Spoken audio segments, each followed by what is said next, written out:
In the endless world of power fantasies, another bozo finds himself within a dangerous dungeon, filled with horrifying monsters. However, this bozo is a little different because he can actually use his powers to take down the eldritch monstrosities. This guy is known as the clockmaker, Cyclo, and after experiencing some sort of a betrayal from his world, Cyclo's powers have finally awakened. It all started back at the Craftsman Guild in the royal capital. Cyclo diligently worked as he fixed complex and unique clocks. His ability lets him see exactly what is wrong with the gears of the clocks, and then fix the useless antique to make it brand new. Cyclo clearly loves his job. He locks into that shit and gets to work.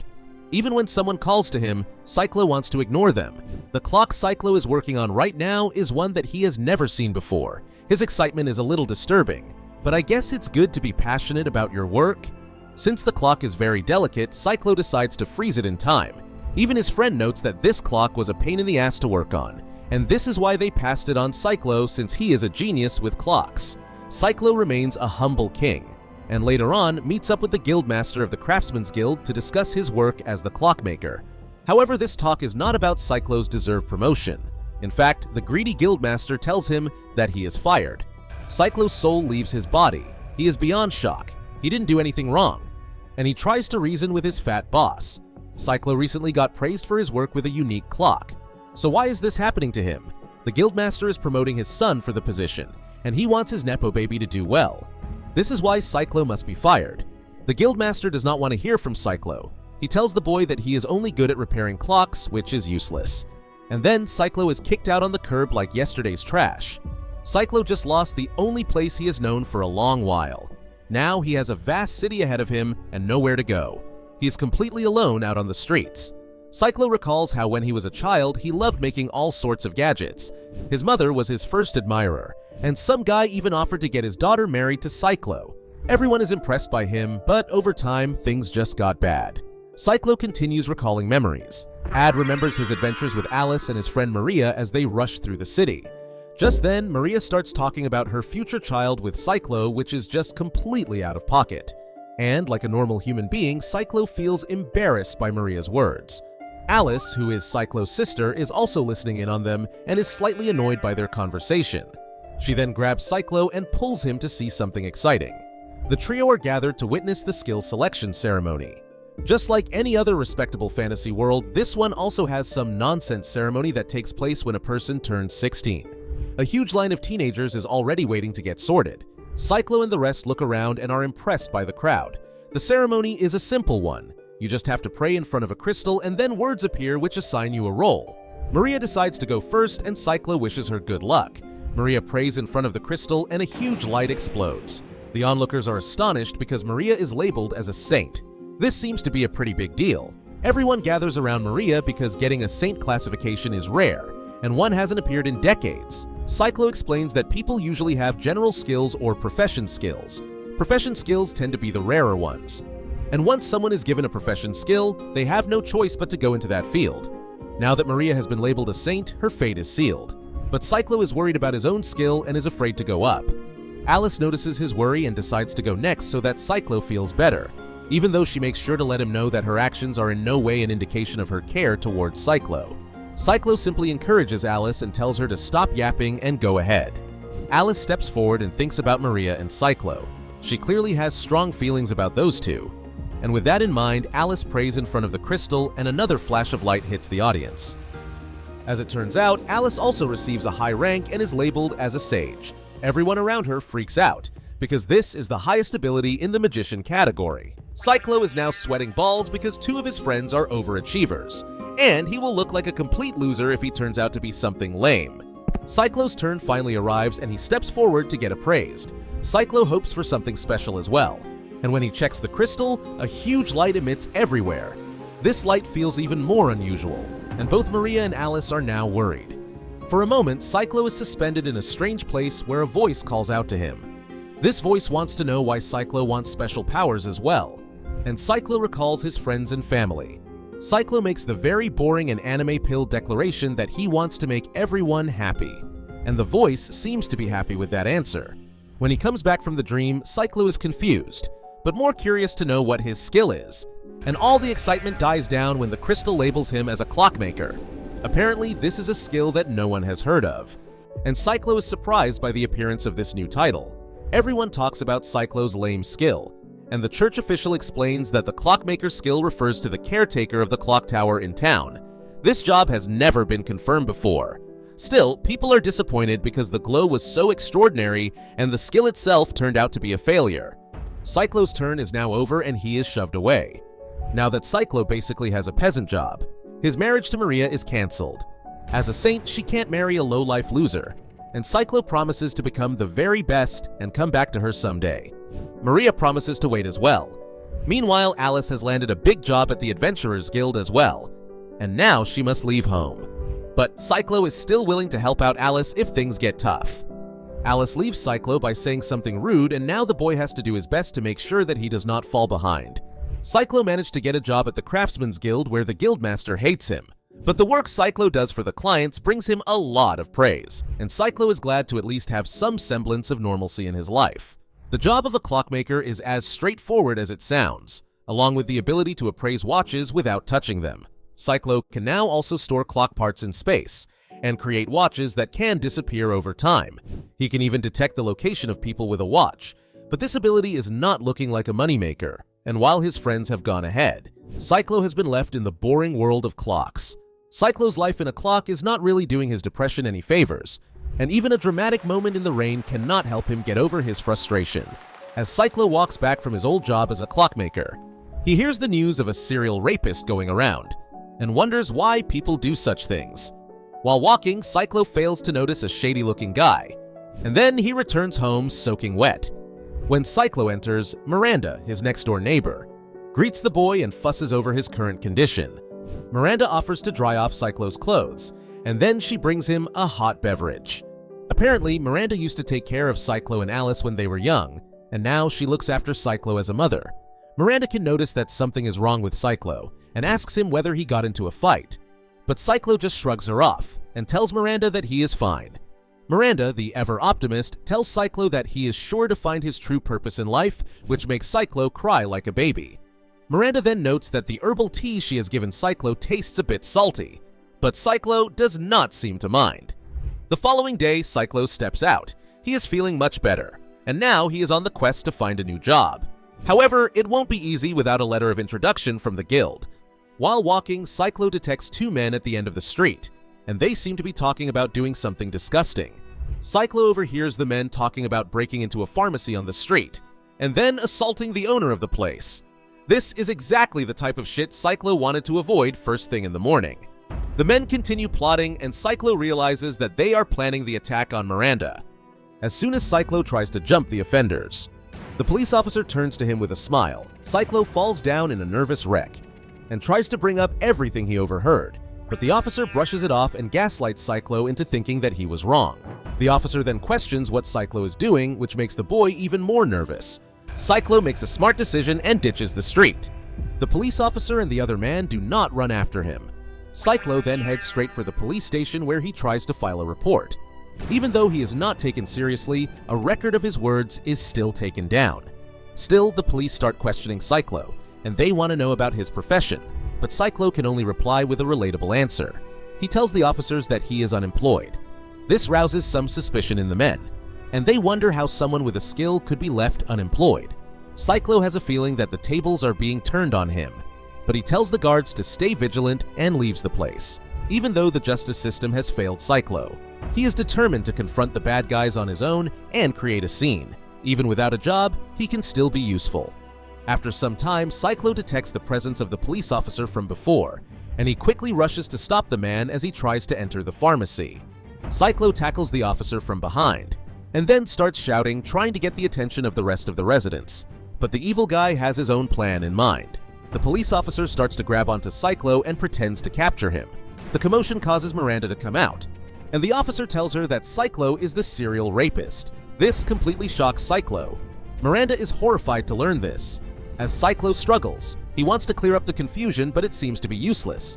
A crowd starts gathering, and Cyclo can only watch in vain. All of a sudden, Cyclo recalls how he only wanted to make others happy. But things turned out like this. Even though he did nothing wrong, everyone he knows is looking down on him.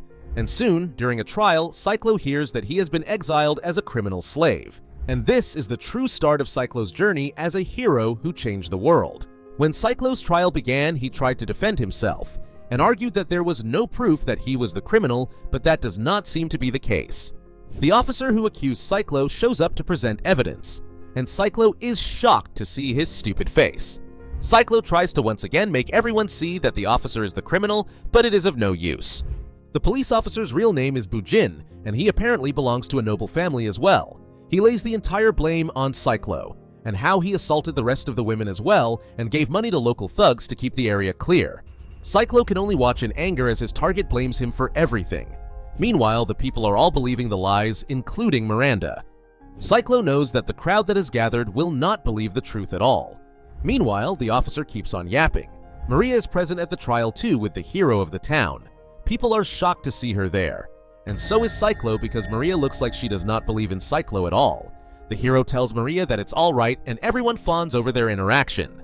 Apparently, the hero and Maria are supposed to get married soon. Maria then begins to present her testimony against Cyclo, and she tells everyone that she used to send her old friend money and letters. Cyclo cannot believe what he is experiencing right now. Cyclo immediately tells the court that Maria is lying, but who is going to believe him over a saint?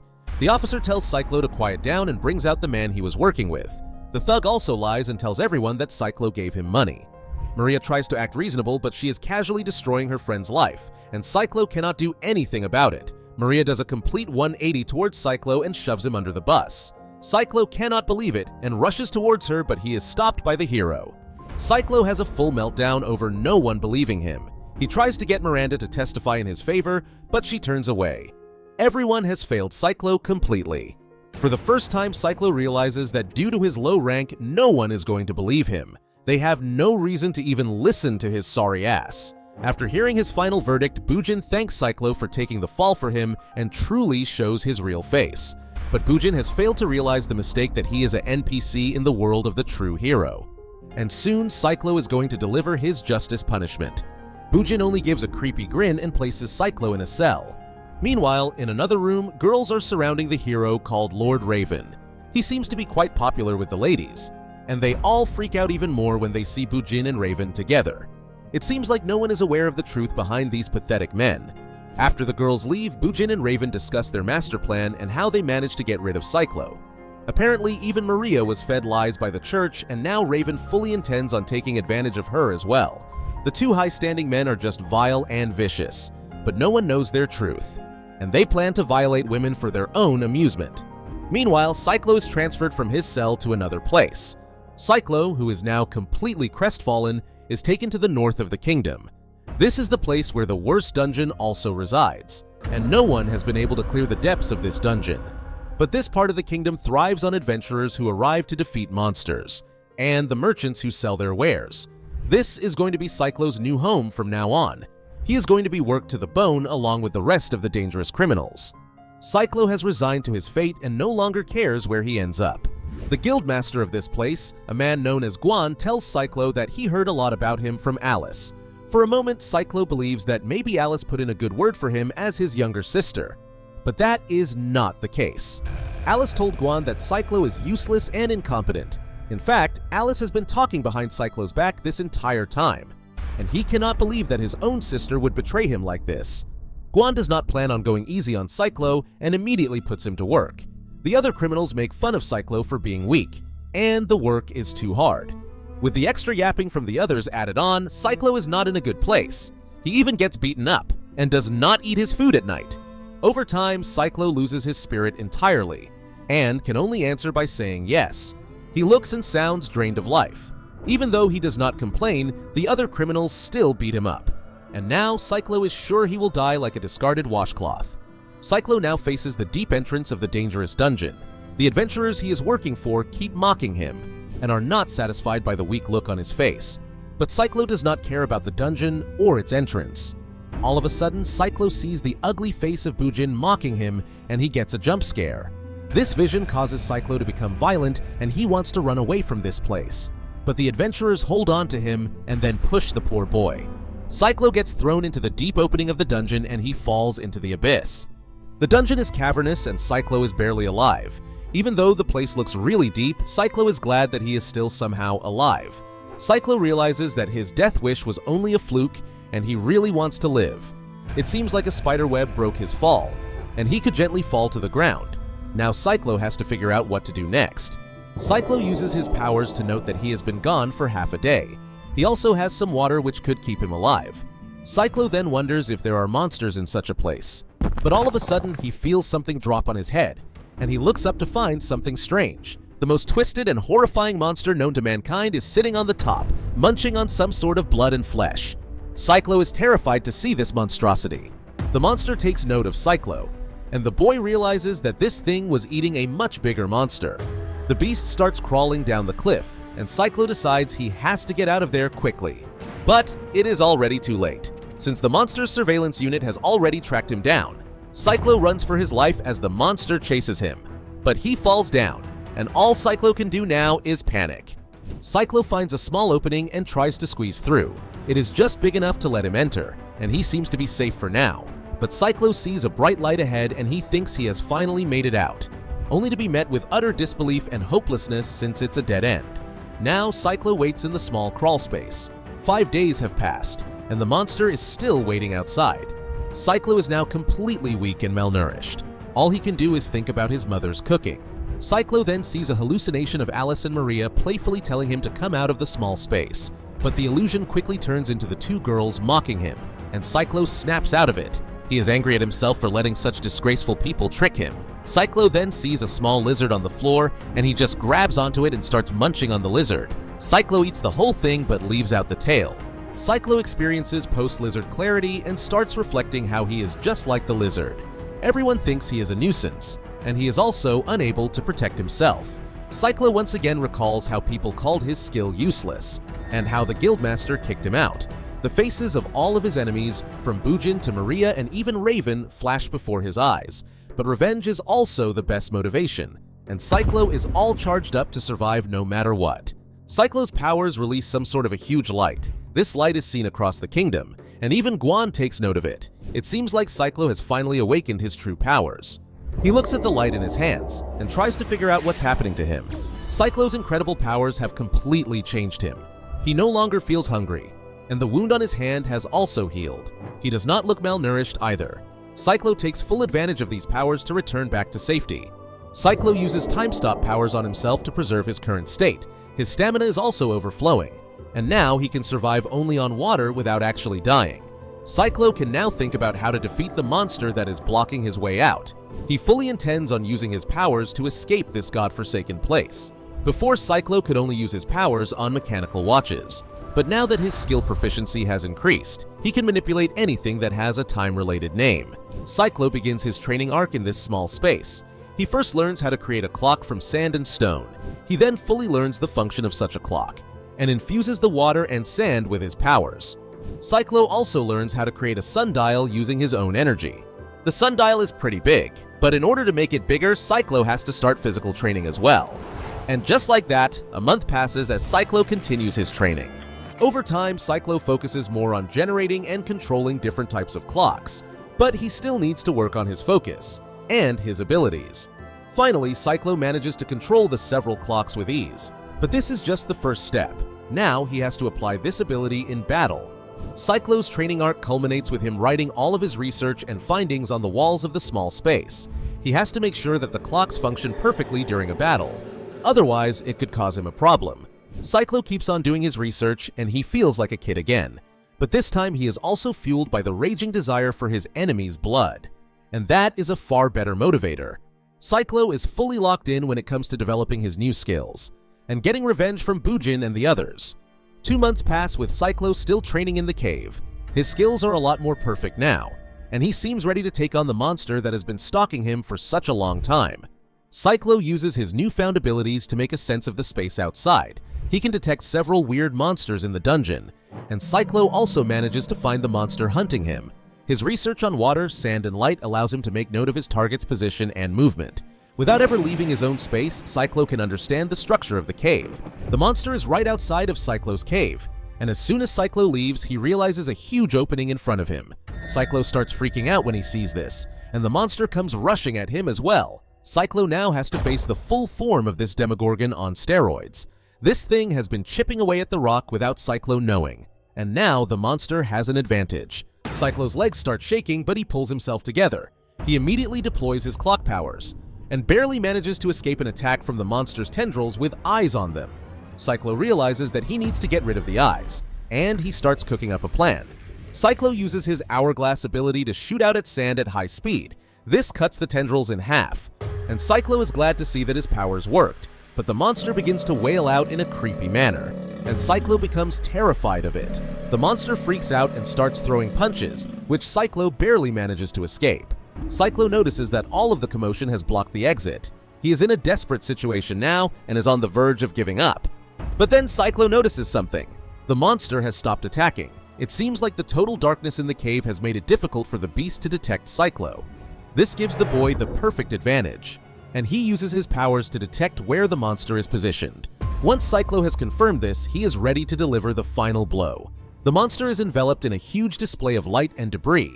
The monster's blood rushes out as it is impaled by a sundial. This is the ability that Cyclo was also working on. By creating a huge sundial, he can slice his enemies.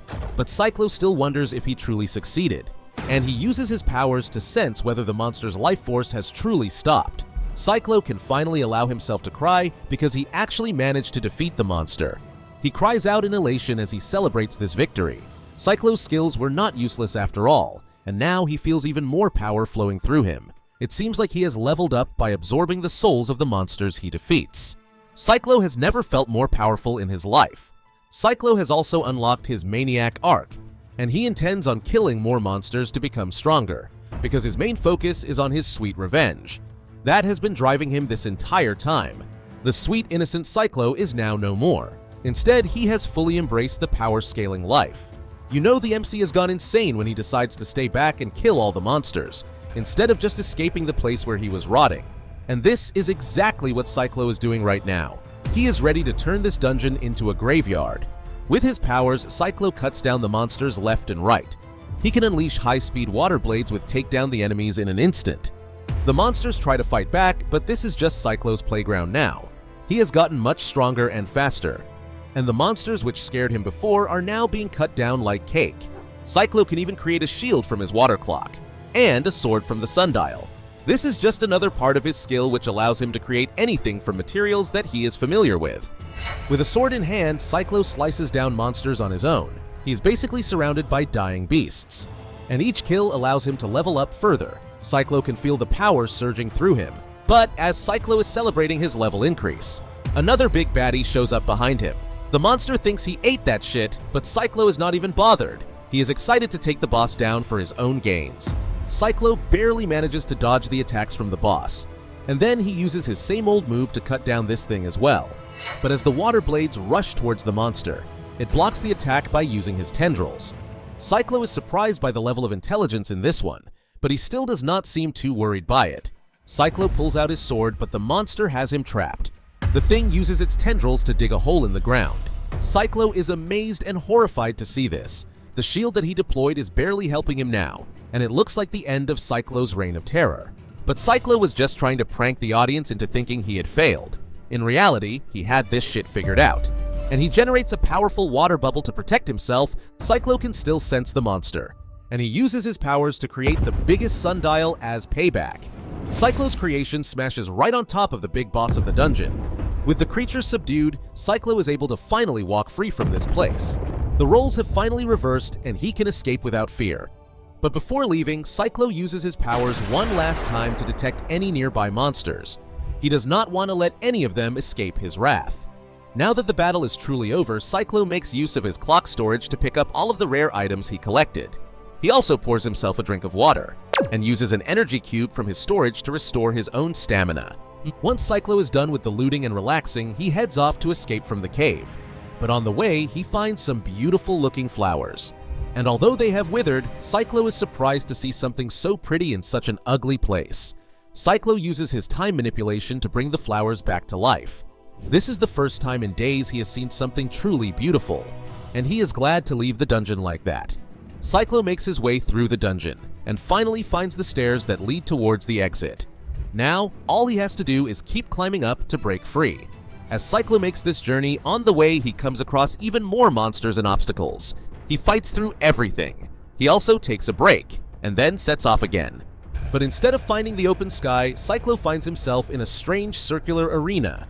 A voice is surprised to see a human climb up like this, and Cyclo is completely taken aback by this sudden presence. Cyclo pulls out his sword and shield, and even uses his skill to sense the presence. But it is of no use. The voice tells Cyclo that he is the guardian of the middle layer, and then an ancient-looking face materializes in the air. The being introduces itself as an elder race, and it rushes towards Cyclo. This guy is ready to fight, and Cyclo can tell that this monster is definitely not normal. This elder race being is definitely not like the fodder monsters Cyclo fought before. Cyclo cannot believe he only reached the middle layer, and it seems like a great battle lies ahead for him. The being quickly forms a large mass of power and force, and Cyclo barely creates his shield in time. He lost focus and is now struggling against this boss. The fire does nothing to Cyclo, and the being is surprised by this. Cyclo very narrowly escaped the attack, but he needs to start getting serious now. Cyclo does not like the monster's egotistical attitude and uses his clock powers to attack the boss, as the thing moves away from the attack. Cyclo's attack actually does something and manages to wound the elder race. The being is surprised by this turn of pace, and it watches in horror as Cyclo unleashes his entire arsenal to bring down this annoying boss. There is nothing stronger than a fed-up MC, and one attack from Cyclo causes the elder race to be riddled with holes, and then it dissipates into nothingness. Cyclo looks at the small mass on the floor and wonders if he really succeeded. He walks towards it but immediately realizes the reality. The mass envelops his feet and the elder race quickly grabs onto Cyclo's entire body. It was a trick and Cyclo fell for it. This thing intends on using Cyclo's body as his new vessel, and it tries to curse Cyclo's heart itself. Cyclo can feel claws trying to rip apart his heart. He is in great pain, but he cannot let this egotistical boss win. Cyclo realizes that he has no time to hesitate, and he pulls out the big guns. Cyclo uses his time manipulation powers on his own body, and the monster freaks out because this could destroy both of them. Cyclo has entered the suicidal stage of MC arcs, and he fully intends on destroying himself and the monster. Cyclo's actions make the Psycho boss worry for the boy's sanity, but it looks like Cyclo cannot hold on much longer. The elder race continues to manipulate him, and the curse begins to surge through Cyclo's body. For a moment, Cyclo thinks that he has won, and is finally free from the elder race taking over his body with a curse. His entire body relaxes for a second, but the elder ace is already inside of Cyclo, and has completed the possession. However, it cannot control Cyclo's body at all. The elder race struggles to take full control. The elder race struggles within Cyclo's body as the boy tries to push the demon out, but Cyclo fully intends on taking drastic measures to push the thing out. And the demon stares in horror as Cyclo manages to free himself of the possession. Cyclo seems to have used his storage energy to win this round. His life energy has reached a new peak and his entire eye is covered in arcane magic. Cyclo does not intend on dying here. He uses his clock abilities to completely surround the elder race. Even in such a situation, the demon thinks he has the upper hand, but it can only stare at its own death as Cyclo's incredible powers obliterate the elder race. The being screams out in pain as his body is engulfed within Cyclo's powers. The elder race finally dies as Cyclo watches. Once he is sure that victory is secured, Cyclo collapses as well. That was a close encounter for sure. Cyclo realizes that his powers still have a long way to go, especially considering the type of monsters present in this world. He tries to gather himself up and continues to move forward. But on the way, Cyclo catches a glimpse of his hair, and it has turned completely white. That is the sign of true overpowered MC. He wonders if the hair will go back to its normal color, but for now, he must keep moving. Cyclo keeps running through the dungeon. He moves past other adventurers and even campsites, and he can finally see the light at the end of the staircase. Cyclo is now on the edge of freedom, and after spending 3 months in the cave, he can't help but cry as he steps into the light. As soon as Cyclo is out, he starts celebrating like a maniac. He even attracts the attention of the other adventurers around him. Back in the capital, ever since Cyclo left, things have gotten worse. The guildmaster's son is incompetent. The serial rapist is still targeting women, and Maria has realized how awful Raven really is. However, Alice is still receiving praise for her work, and she continues to act like a piece of shit towards her brother. But things change when the royal court needs to get an important clock fixed, and the queen is informed that only Cyclo can do that. The queen wants Cyclo to be found as soon as possible. and it looks like Cyclo's usefulness will finally be known to the kingdom. Things are finally looking up for Cyclo,